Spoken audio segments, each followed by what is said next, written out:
বেশ কিছুদিন ধরে আমরা এখানে বিভিন্ন অভিযান করেছি। আমরা এখানে যে অস্থায়ী দোকানগুলো রয়েছে তা আমরা উঠিয়ে দিয়েছি। তা আমরা স্থানীয় সরকার আইন, পৌরসভা আইনে মোবাইল কোড করেছি, তাদেরকে সচেতনতামূলকভাবে বলেছি, তাদেরকে অন্য ব্যবস্থা পুনর্বাসনের জন্য বলেছি, কিন্তু পরবর্তীতে তারা আবার এখানে একইভাবে ফেরত চলে আসছে। তো আজকে আমাদের ডিস্ট্রিক্ট অ্যাডমিনিস্ট্রেশন, বাংলাদেশ সেনাবাহিনী, বাংলাদেশ পুলিশ, আমরা যৌথভাবে এখানে একটি মোবাইল কোর্ট পরিচালনা, একই সাথে যে সকল পার্মানেন্ট স্ট্রাকচার এখানে তারা বানিয়ে ফেলেছে তা উচ্ছেদ আমরা এখন করতেছি। এবং এটি মাত্র শুরু।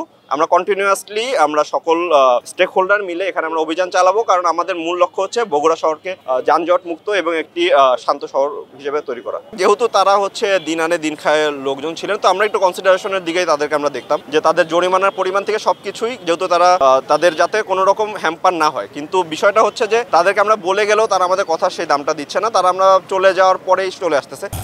বাংলাদেশের শক্তিশালী থার্মিক স্টিল বার ফেমাস স্টিল লিমিটেড। এবং আমাদের পক্ষে এটা সম্ভব না যে আমরা চোরি পুলিশ খেলে ক্রমাগত এটা করব। তো আজকে আমরা একটা পার্মানেন্ট সলিউশনের মতো আমরা যারা স্ট্রাকচার করেছে একটা পার্মানেন্ট স্ট্রাকচার, সেগুলো আমরা নিয়ে যাচ্ছি, পৌরসভার জিম্মায় থাকবে। এবং যেটি বললেন যে দোকানের বিষয়ে, দোকানের এটা পরবর্তীতে এখন আমি সবাইকে একটা নির্দেশনা দিয়ে যাব যে পরবর্তীতে যদি এখানে কোনো রকম এরকম দোকান বসে, তাহলে আমরা এসে তাদের প্রতি আর তাদের উপরে কোনো ব্যবস্থা নিব না, সকল ব্যবস্থা নেওয়া হবে দোকান মালিকদের প্রতি, কারণ তাদের আশকারা বা তাদের সহযোগিতা না পেলে এখানে এস্টাবলিশ করতে পারতো না। সো আমাদের পরবর্তী ব্যবস্থা তাদের প্রতি হবে, এটা আমরা একদম তাদেরকে স্ট্রিক্টলি বলে দিয়ে যাব।